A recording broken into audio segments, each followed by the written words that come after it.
ইসরায়েলে প্রায় ২০০ ব্যালিস্টিক ক্ষেপণাস্ত্র দিয়ে হামলা করেছে ইরান। মঙ্গলবার ইরানের ক্ষেপণাস্ত্র বৃষ্টিতে ইসরায়েলে আতঙ্ক ছড়িয়ে পড়েছিল।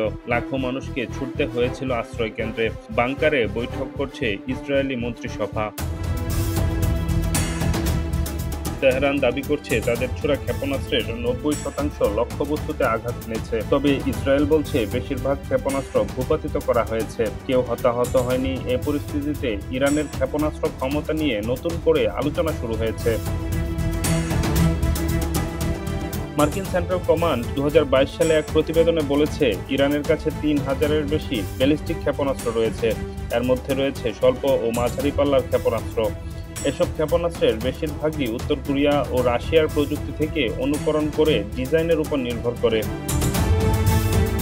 সলিড ফুয়েলে চালিত সাজ্জিল ক্ষেপণাস্ত্র প্রায় ৭০০ কেজি ওজনের বিস্ফোরক বহন করতে সক্ষম এবং এটি ইরান থেকে ২৫০০ কিলোমিটার দূরত্বের লক্ষ্যবস্তুতে আঘাত হানতে পারে। তেহরান থেকে ইসরায়েলের তেল আবিবের দূরত্ব প্রায় ২০০০ কিলোমিটার। আরেকটি শক্তিশালী ক্ষেপণাস্ত্র হল খাইবার। এটি ১২৪০ মাইল দূরের ২০০০ কেজি ওজনের বিস্ফোরক নিয়ে আঘাত হানতে পারে।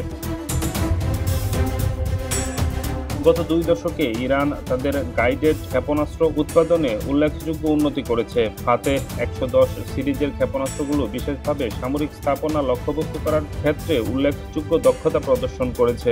যেমন ২০২০ সালের জানুয়ারিতে ইরাকের মার্কিন ঘাঁটিতে ইরানের হামলায় এর প্রমাণ দেখা গেছে।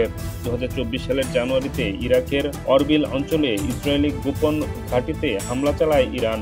যদিও যুক্তরাষ্ট্রের দাবি ইরানের ক্ষেপণাস্ত্রগুলো সঠিকভাবে আঘাত হানতে ব্যর্থ হয়েছে। ডেস্ক রিপোর্ট, নতুন সময়।